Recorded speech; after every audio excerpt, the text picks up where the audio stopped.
तो जैसा कि मैंने आपको पिछले वीडियो में बताया था कि ये जो सारी घटना हुई, यानी कि निक की मौत और वो जो सारी चीज़ें हुई, उन सब की जो जिम्मेदारी थी, यानी कि जिसके वजह से ये सब हुआ, ये सब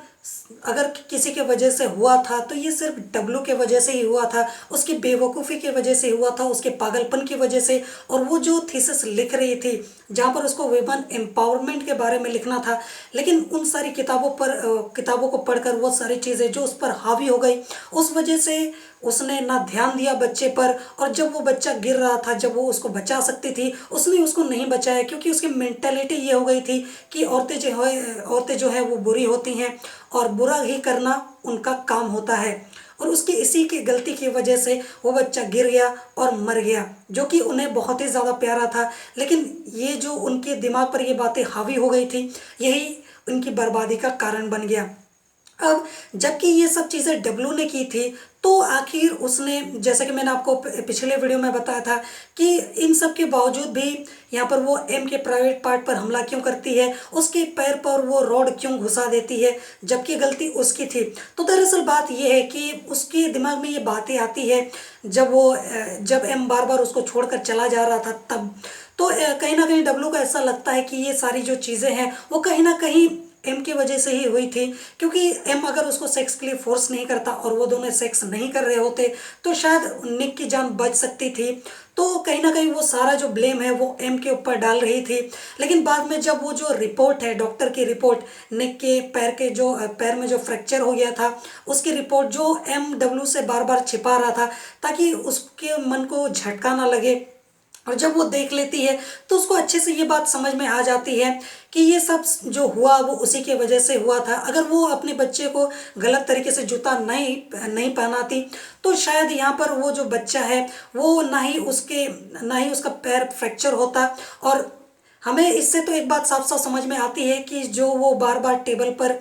जो उसमें हमें टेबल पर वो चढ़ता हुआ नज़र आता है, तो कहीं ना कहीं इससे भी पहले वो काफ़ी बार टेबल पर चढ़ा होगा। लेकिन इस बार जबकि उसके पैर में फ्रैक्चर था तो उस वजह से वो लड़खड़ा गया और उस वजह से वो वहाँ से गिरकर नीचे मर भी गया।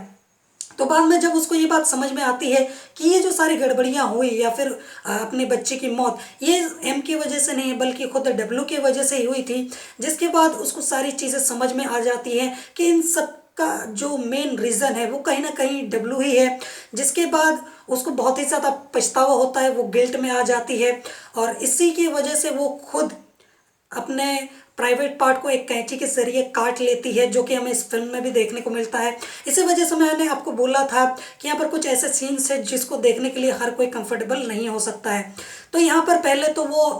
एम पर हमला कर देती है, एम के प्राइवेट पार्ट पर हमला कर देती है, उसके पैर पर ड्रिल कर देती है अब गुस्से में। बाद में जब उसको समझ में आ जाता है तो वो खुद को भी नुकसान पहुंचा देती है, खुद के प्राइवेट पार्ट को भी काट देती है। अब यहाँ पर हमें आगे देखने को मिलता है कि जो एम है वो डब्लू को जान से मार देता है। तो वो इंसान जो यहाँ पर एम को ठीक करने के लिए लाया था, उसको बचाना चाहता था, तो उसने ही उसको जान से क्यों मार दिया। तो देखिए यहाँ पर ये बात तो हमें साफ साफ इस फिल्म में जो अलग अलग चीज़ें हमें देखने को मिलती हैं उससे हमें एक बात तो समझ में आती है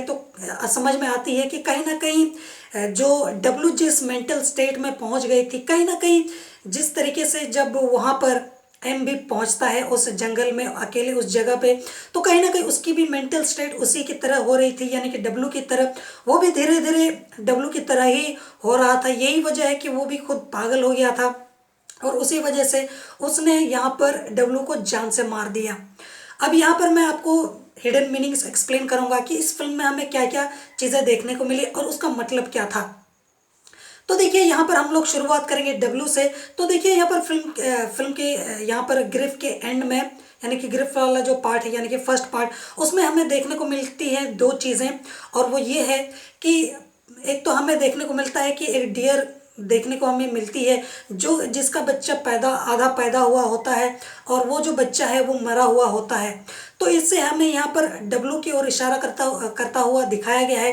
कि यहाँ पर डब्लू की गलती की वजह से उसकी बच्चे की मौत हो गई। और इसके अलावा हमें और एक सीन दिखाया जाता है यहाँ पर, जहाँ पर घोंसले से एक छोटा सा जो बच्चा है, चिड़िया का बच्चा, वो गिर जाता है और गिरकर मर जाता है। और जो उसकी माँ है वो नीचे ज़मीन पर आती है और उसको उठाकर खाती है। तो उससे हमें यहाँ पर एक बात समझाई गई है। तो समझाई गई है कि ये जो सारी घटना हुई, इसकी सारी जो जिम्मेदारी थी वो कहीं ना कहीं डब्लू की थी। डब्लू ने ही अपने बच्चे को खा लिया, यानी कि अपने बच्चे को उसने जान से मार दिया। ये इन सब के पीछे की वजह कोई और नहीं बल्कि डब्लू ही थी। अगर वो समझदारी से काम लेती और वक्त रहते अगर वो चीखती चिल्लाती या फिर अपने बच्चे को बचाने के लिए दौड़ पड़ती, जो कि वो कर भी सकती थी, जो कि उसने नहीं किया। तो हमें इन दो सीन्स के ज़रिए दिखाया गया है कि एक तो उसकी वजह से बच्चे की मौत हो गई, और दूसरा है कि उसने अपने ही बच्चे को जानबूझकर मार दिया, जबकि उसने मर्डर नहीं किया, लेकिन कहीं ना कहीं इनडायरेक्टली उसने अपने बच्चे का मर्डर ही किया। इसके अलावा फिल्म की शुरुआत में जब वो डिप्रेशन में गई हुई होती है, पूरी तरीके से पागल हो जाती है, तो हमें इसमें एक सीन देखने को मिलता है जहाँ शीशे के ग्लास में जहाँ पानी भरा होता है, वहाँ हमें एक पौधा सड़ता हुआ नज़र आता है। तो ये हमें उन दोनों की मेंटल स्टेट इसके ज़रिए दिखाई गई है कि वो जो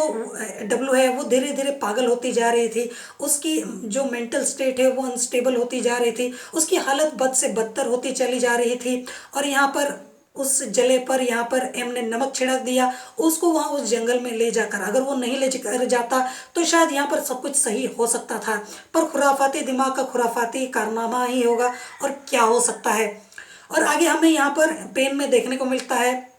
जहाँ पर एक फॉक्स को हमें उसी का मांस खाते हुए उसको दर्द और तकलीफ में दिखाया गया है। तो इसके ज़रिए हमें क्या समझाने की कोशिश की गई है कि यहाँ पर जो एम है वो भी कहीं ना कहीं दर्द और तकलीफ में था, और वो भी जो जिस तरीके से डब्लू जिस तकलीफ में थी बच्चे की वजह से, उसको खोने का गम और ये जो सारी घटना हुई उस वजह से वो जिस डिप्रेशन में चली गई थी, यहाँ पर एम भी कहीं ना कहीं सिचुएशन को संभालने की कोशिश तो कर रहा था, पर कहीं ना कहीं वो भी धीरे धीरे डिप्रेशन में